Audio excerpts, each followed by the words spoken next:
Good morning, ladies and gentlemen. Thank you very, very much for having me along. And I want to, of course, I want to share at least one thing with Brian, that I too have suffered the occasional kicking from the Daily Mail and the Mail on Sunday, Brian. So I'm absolutely with you there. And I want to salute the current Labour Mayor in at least this sense that not everything he has done, folks, has been absurd.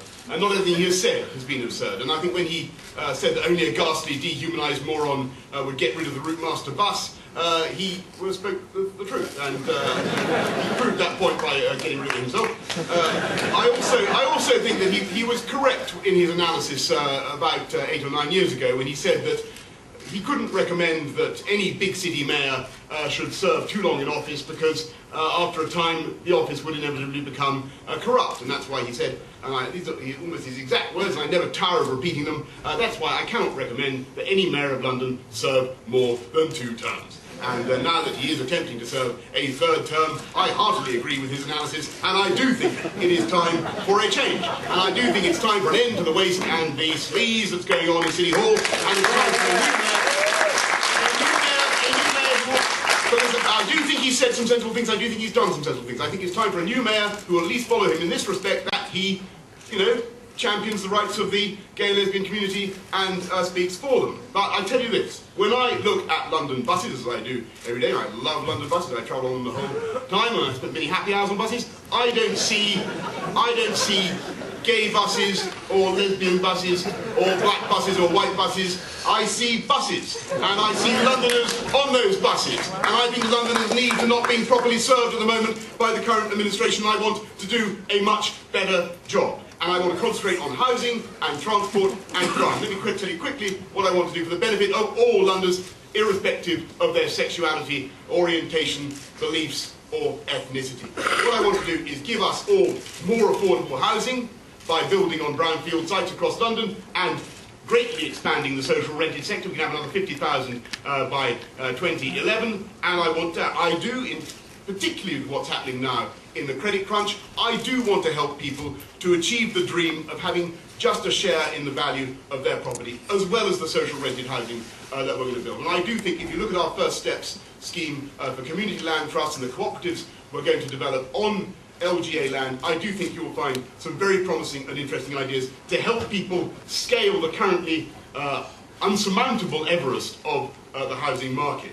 I also think that Londoners don't get a good deal on transport, and the fares have gone up, they've doubled in spite of the promises that they wouldn't. I want to do several things to make their life easier. One, pay on account of the congestion charge. Why not pay on account at the end of every month, rather than being clobbered with the most swinging and draconian fines of any city that I know of? I think it's time that we did a deal with the unions to sort out the continual industrial unrest. We're faced with another strike at the end of this month. Why not? Why not have a mayor who actually gets them round the table and says, listen, let's have a no-strike deal. A no-strike deal under which let's try it, okay? Let's try it. We agree we at TfL agree to independent binding arbitration in the event of a dispute about pay and conditions in exchange for an agreement in principle that you will not go on strike. And I think this would save the city millions of pounds. It's high time we have tried it. I want to ban alcohol, the consumption of alcohol on the tube, because I think for people travelling late at night, after work, after going to the theatre, whatever it happens to be, there can be something very intimidating about sitting opposite someone who's knocking back a pint of, whatever it happens to be, a litre of Stella. I don't want to get in trouble. I don't want to get in trouble with Stella.